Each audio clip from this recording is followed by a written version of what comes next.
जो देती दुखों से किनारा। मुरली अमृत की धारा है धारा, जो देती दुखों से किनारा।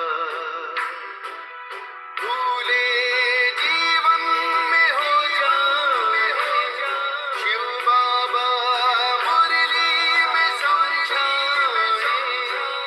भूले जीवन में हो जाए शिव बाबा मुरली में समझाए।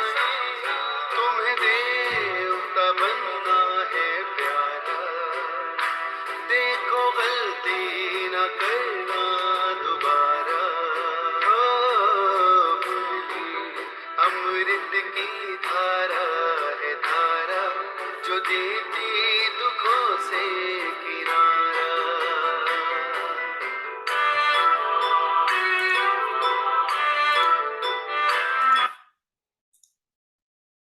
ओम शांति। ओम शांति। ओम शांति। सभी रिलैक्स होकर बैठे, बुद्धि को चारों तरफ से हटाकर पूरा ध्यान भ्रिकुटी के मध्य में। ये मुझ आत्मा का निवास स्थान है। मैं आत्मा इस शरीर की मालिक हूँ। मैं आत्मा इन कर्मेंद्रियों की मालिक हूँ। मैं बहुत भाग्यवान आत्मा हूँ कि परमपिता परमात्मा शिव बाबा ने मुझे अपना बनाया है और रोज मुझे गुणों से, शक्तियों से, ज्ञान से भरपूर करते जाते हैं। तो इसी नशे में स्थित होकर वाह मेरा भाग्य, वाह मेरा बाबा और वाह ये ड्रामा, हम सभी आत्माएं अपने परमपिता परमात्मा शिव बाबा के महावाक्य सुनेंगे। ओम शांति। आज 14 नवंबर 2022 बाबा के महावाक्य हैं। पहले सुनते हैं मुरली का सार। मीठे बच्चे, श्रीमत पर चल, स्वच्छ शुद्ध बन, धारणा कर, फिर युक्ति युक्त सेवा करनी है। अहंकार में नहीं आना है, शुद्ध घमंड में रहना है। अहंकार में ना करके स्वमान में रहना है, ना कि घमंड में। कब? श्रीमत पर चल, स्वच्छ शुद्ध बन। श्रीमत पर चलना है, स्वच्छ और शुद्ध बुद्धि बनना है, धारण करना है, फिर युक्ति युक्त सेवा करनी है। और अहंकार में नहीं आना है, बल्कि शुद्ध घमंड में रहना है। प्रश्न है, किस एक बात के कारण बाप को इतनी बड़ी नॉलेज देनी पड़ती है? उत्तर, गीता के रचयिता निराकार परमपिता परमात्मा को सिद्ध करने के लिए बाप तुम्हें इतनी बड़ी नॉलेज देते हैं। सबसे बड़ी भूल यही है जो गीता में पतित पावन बाप की जगह श्री कृष्ण को का नाम डाल दिया है। इसी बात को सिद्ध करना है, इसके लिए भिन्न भिन्न युक्तियां रचनी है। बाप की महिमा और श्री कृष्ण की महिमा अलग अलग बतानी है।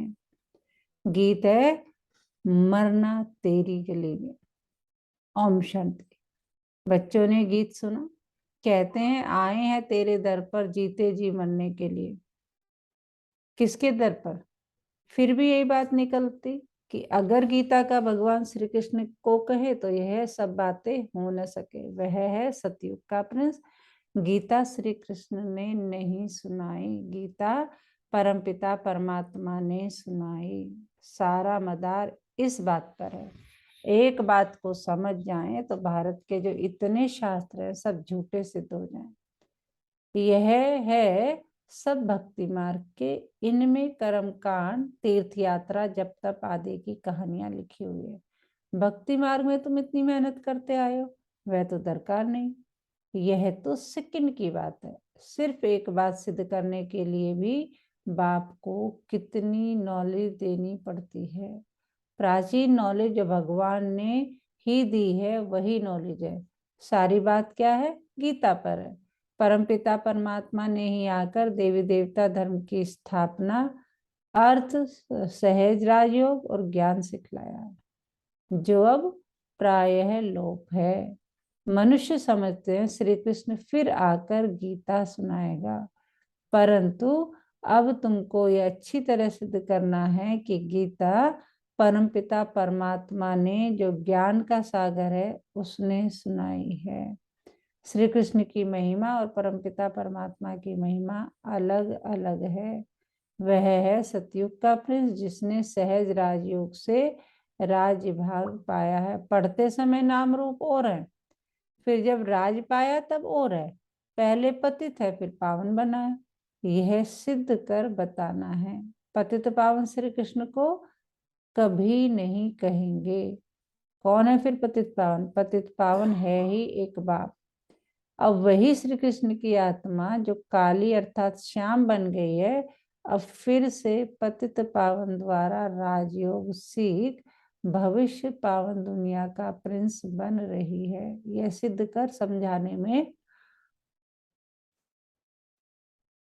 बाबा कह रहे यह सिद्ध कर समझाने में युक्तियां चाहिए। फॉरेनर्स को सिद्ध कर बताना है। नंबर 1 है ही गीता, सर्वशास्त्रमयी श्रीमद् भगवत गीता माता। अब माता को जन्म किसने दिया? बाप ही माता को एडॉप्ट करते हैं। ऐसे नहीं कहेंगे क्राइस्ट ने बाइबल को एडॉप्ट किया। क्राइस्ट ने जो शिक्षा दी उसका बाइबल बनाकर पढ़ते रहते हैं। अब गीता की शिक्षा किसने दी जो पुस्तक बनाकर पढ़ते रहते हैं? यह किसको पता नहीं, और सबके शास्त्रों का पता है। यह जो सहज राजयोग की शिक्षा है वह किसने दी? है सिद्ध करना है। दुनिया तो दिन प्रतिदिन तमोप्रधान होती जाती है। यह सब ख्यालात स्वच्छ बुद्धि में ही बैठ सकते हैं। जो श्रीमत पर नहीं चलते उनको धारणा भी नहीं हो सकती। श्रीमत कहेगी तुम बिल्कुल समझा नहीं सकते हो, बाबा फट से कह देंगे। मुख्य बात यह है कि गीता का भगवान परमपिता परमात्मा है, वही पतित पावन है। मनुष्य तो सर्वव्यापी कह देते, वह ब्रह्म तत्व कह देते, जो आता है वह कह देते हैं बगैर समझ के जो मन में आता है बोल देते हैं। भूल सारी गीता से निकली है, जो गीता का रचयिता श्री कृष्ण को कह दिया है। तो समझाने के लिए युक्तियां रचनी पड़े। गुप्ता जी को भी कहते थे बनारस में यह सिद्ध कर कर समझाओ कि गीता का भगवान श्री कृष्ण नहीं। अब दिल्ली में सम्मेलन होता है, सब रिलीजियस मनुष्य को बुला रहे हैं। क्या उपाय करे जो शांति हो जाए? अब शांति स्थापन करना इनके हाथ में तो है नहीं। कितने भी बाबा कह रहे कॉन्फ्रेंस कर लो, शांति स्थापन करना इनके हाथ में तो है नहीं। कहते भी पतित पावन आओ, फिर यह पतित कैसे शांति स्थापन कर सकते? जबकि बुलाते रहते हैं, परंतु पतित पावन को जानते नहीं। कह देते हैं रघुपति राघव राजा राम, वह तो है नहीं, झूठा बुलावा करते हैं, जानते कुछ भी नहीं। अब वह यह कौन जाकर बताए? बड़े अच्छे बच्चे चाहिए। ऐसे बहुत है जो अपने को बहुत ज्ञानी समझते हैं, परंतु है कुछ भी नहीं। मिसाल है चूहे को मिली हल्दी की गांठ। कहते हैं ना, चूहे को मिली हल्दी की गांठ पंसारी बन बैठा। नंबर 12 है, इसमें बड़ी युक्ति चाहिए जिससे सिद्ध हो जाए गीता भगवान ने रची है। वह कह देते कोई भी हो, है तो सब भगवान। बाबा कहते हैं भगवानोवाच, मैं उस श्री कृष्ण की आत्मा जो 84 जन्म पूरे कर अंतिम जन्म में है, उस उनको अडॉप्ट कर ब्रह्मा बनाए, उन द्वारा गीता ज्ञान देता हूँ। वह ब्रह्मा फिर इस सहज राजयोग से फर्स्ट प्रिंस सतयुग का बन जाता है। यह समझानी और कोई की बुद्धि में नहीं है। तुम बच्चों में भी यथार्थ रीति अभी यह शुद्ध घमंड आया नहीं है। शुद्ध घमंड अपनी समान नहीं आया है। इतनी प्रदर्शनी आदि करते हैं, अर्जुन सिद्ध नहीं करते। पहले यह भूल सिद्ध कर बतानी है। श्रीमद् भगवत गीता है सब शास्त्रों की माई बाप। उनका रचयिता कौन था? जैसे क्राइस्ट ने बाइबल को जन्म दिया, वह है क्रिश्चियन धर्म का शास्त्र। अच्छा, बाइबल का बाप कौन? क्राइस्ट। उनको माई बाप नहीं कहेंगे, मदर की तो माँ बात नहीं। यह तो यहाँ माता पिता है। क्रिश्चियन ने रीस की है श्री कृष्ण के धर्म से। वह क्राइस्ट को मानने वाले हैं। अब गीता किसने सुनाई, उससे कौन सा धर्म स्थापन हुआ, यह कोई नहीं जानते। कभी नहीं कहते कि पतित पावन परमपिता परमात्मा ने यज्ञ रचा। गोले के चित्र भी समझ सकेंगे कि बरोबर परमपिता परमात्मा ने ज्ञान दिया, सृष्टि चक्र का है ना। राधे कृष्ण तो सतयुग में बैठे हैं, उन्होंने अपने को ज्ञान नहीं दिया। ज्ञान देने वाला दूसरा चाहिए, कोई ने तो उसको पास कराया होगा। यह राजाई प्राप्त करने का ज्ञान किसने दिया? किस्मत आपे ही तो नहीं बनती, किस्मत बनाने वाला बाप या टीचर होता है। गुरु तो गति देते, परंतु गति सदगति का भी कोई अर्थ नहीं समझते। सदगति प्रवृत्ति मार्ग वालों की होती है, गतिमान सब बाप के पास जाते हैं। यह बातें कोई समझते नहीं है। वह तो भक्ति के बड़े बड़े दुकान खोल बैठे हैं, सच्चे ज्ञान का एक भी दुकान नहीं, सब हैं भक्ति के। बाप कहते हैं यह वेद शास्त्र आदि सब भक्ति मार्ग की सामग्री हैं। यह जप तप आदि करने से मैं नहीं मिलता हूँ। भगवान वाच है कि ये जप तप करने से मैं नहीं मिलता हूँ। मैं तो बच्चों को ज्ञान देकर पावन बनाता हूँ, सारी सृष्टि की सदगति करता हूँ। वाया गति में जाकर सदगति में आना है। सब तो सतयुग में नहीं आएंगे, ये ड्रामा बना हुआ है। जो कल्प पहले तुमको सिखाया था, जो चित्र बनाए थे वह अब भी बनवा रहे हैं। यह जो बड़ी भूल है वह सिद्ध हो जाए फिर युक्ति से चित्र बनाएंगे। कहते हैं 3 धर्मों की टांगों पर सृष्टि खड़ी है। एक देवता धर्म की टांग टूटी हुई इसलिए हिलती रहती है। पहले एक टांग पर सृष्टि बड़ी फर्स्ट क्लास रहती, एक ही धर्म था जिसको अद्वैत राज कहा जाता है। फिर वह एक टांग गुम हो 3 टांगे निकली है, जिसमें कुछ भी ताकत नहीं रहती, आपस में लड़ाई झगड़ा चलता रहता है। धनी को जानते ही नहीं, निधन के बन पड़े हैं। समझाने की बड़ी युक्ति चाहिए। प्रदर्शनी में भी मुख्य यह बात समझानी है। क्या बात समझानी है? कि गीता का भगवान श्री कृष्ण नहीं परमपिता परमात्मा है, जिसका बर्थ प्लेस क्या है? भारत है। श्री कृष्ण है साकार, वह है निराकार, उनकी महिमा अलग है। ऐसे युक्ति से कार्टून बनाना चाहिए जो सिद्ध हो जाए कि गीता परमात्मा ने गाई और श्री कृष्ण को ऐसा बनाया। कहते हैं ब्रह्मा का दिन ज्ञान और ब्रह्मा की रात भक्ति। अभी है रात। सतयुग स्थापन करने वाला कौन? ब्रह्मा आया कहाँ से? सूक्ष्म तन में भी कहाँ से आया? प्रजापिता ब्रह्मा को परमात्मा अडॉप्ट करते हैं। परमपिता परमात्मा ही पहले पहले सूक्ष्म सृष्टि रचते हैं, वहां ब्रह्मा दिखाते हैं, वहां प्रजापिता होता नहीं। प्रजापिता ब्रह्मा कहाँ से आया? यह बातें कोई समझ न सके। श्री कृष्ण के अंतिम जन्म में इनको परमपिता परमात्मा ने अपना रथ बनाया है। यह किसकी बुद्धि में नहीं है, यह बड़ा भारी क्लास है। टीचर जानते हैं स्टूडेंट कौन सा है, तो क्या बाप नहीं समझते होंगे?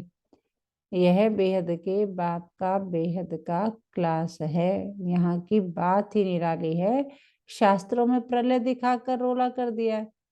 तुम जानते हो श्री कृष्ण ने गीता नहीं सुनाई, उसने तो गीता का ज्ञान सुनकर राज्य पद पाया है।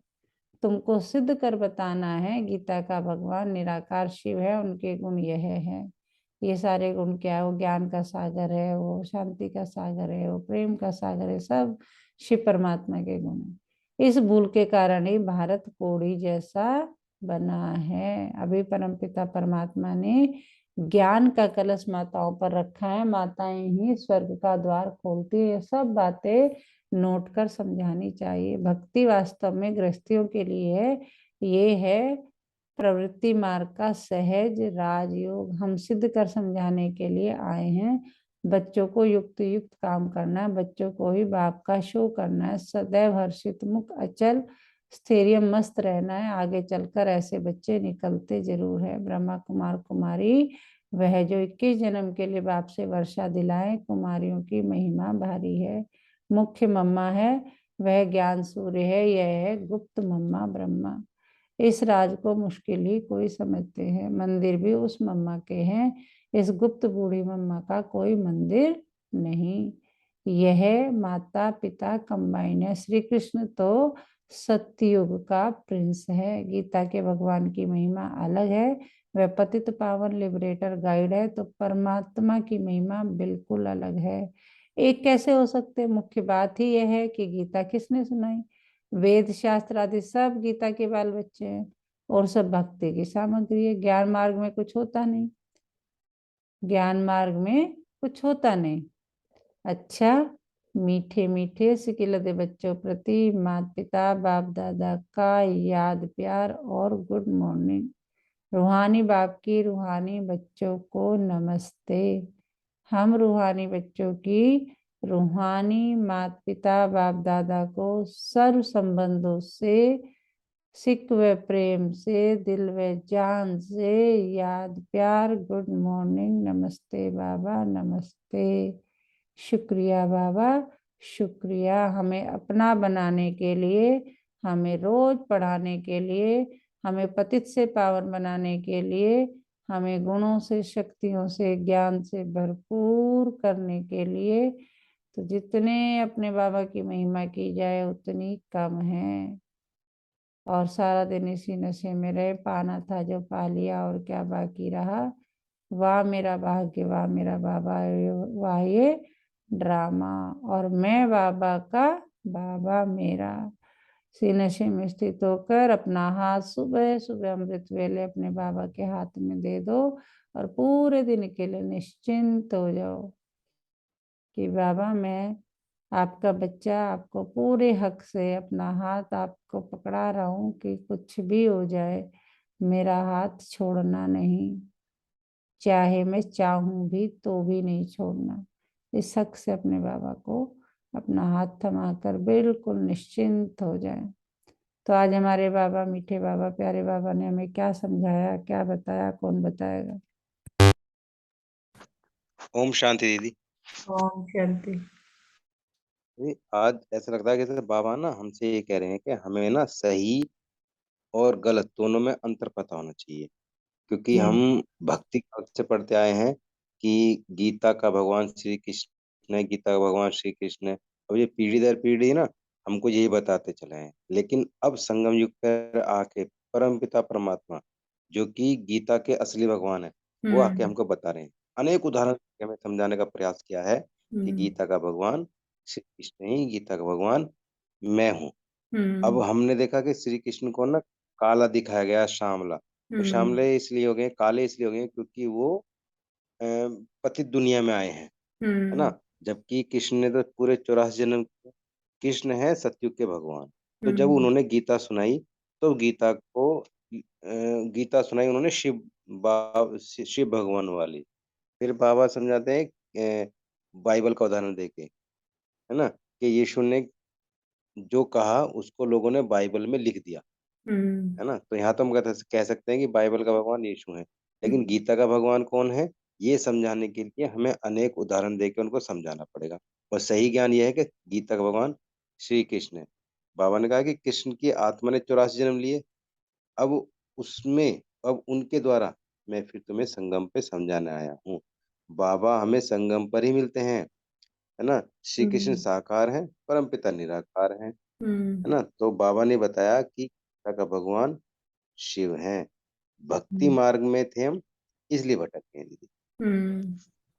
बिल्कुल सही बताया आपने।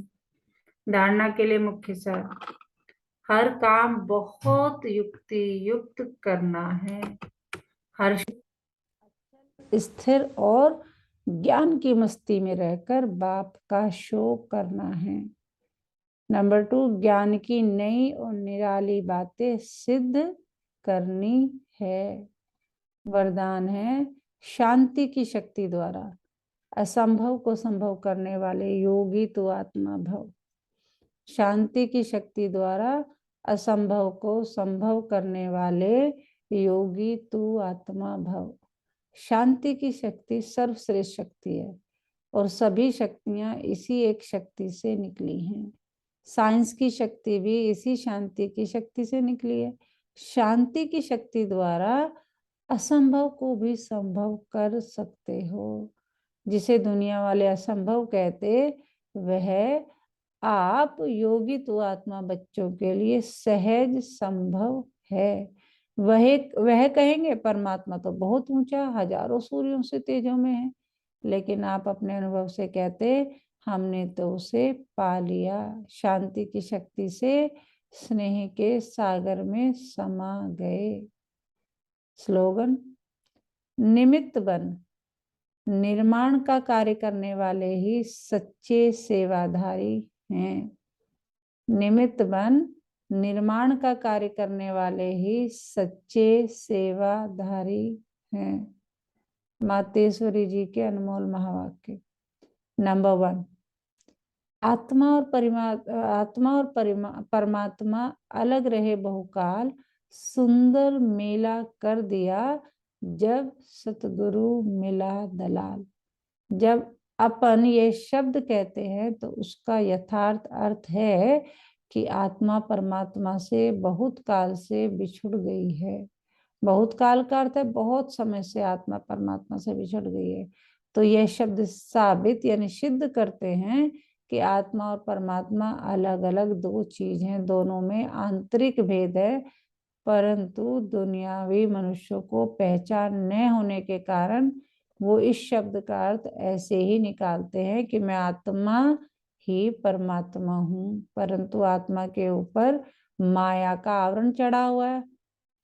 चढ़ा हुआ होने के कारण अपने असली स्वरूप को भूल गए। जब वो माया का आवरण उतर जाएगा फिर आत्मा वही परमात्मा है, तो वो आत्मा को अलग इस मतलब से कहते हैं और दूसरे लोग फिर इस मतलब से कहते हैं कि मैं आत्मा सो परमात्मा हूँ, परंतु आत्मा अपने आप को भूलने के कारण दुखी बनी पड़ी है।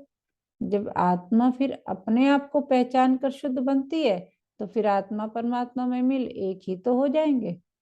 तो वो आत्मा को अलग इस अर्थ से कहते हैं, परंतु अपन तो जानते हैं कि आत्मा परमात्मा दोनों अलग चीज हैं। न आत्मा परमात्मा हो सकती और न आत्मा परमात्मा में मिल एक हो सकती, और न फिर परमात्मा के ऊपर आवरण चढ़ सकता है। नंबर 2, वास्तव में हर एक मनुष्य की ये चाहना अवश्य रहती है कि हमको मन की शांति प्राप्त हो जाए, इसलिए अनेक प्रयत्न करते आए हैं मगर मन को शांति अब तक प्राप्त नहीं हुई। इसका यथार्थ कारण क्या है? अब पहले तो यह सोच चलना जरूरी है कि मन के अशांति की पहली जड़ क्या है। मन की अशांति का मुख्य कारण है कर्म बंधन में फंसना। जब तक मनुष्य इस 5 विकारों के कर्म बंधन से नहीं छूटे हैं तब तक मनुष्य अशांति से छूट नहीं सकते। जब कर्म बंधन टूट जाता है तब मन की शांति अर्थात जीवन मुक्त स्थिति को प्राप्त कर सकते हैं।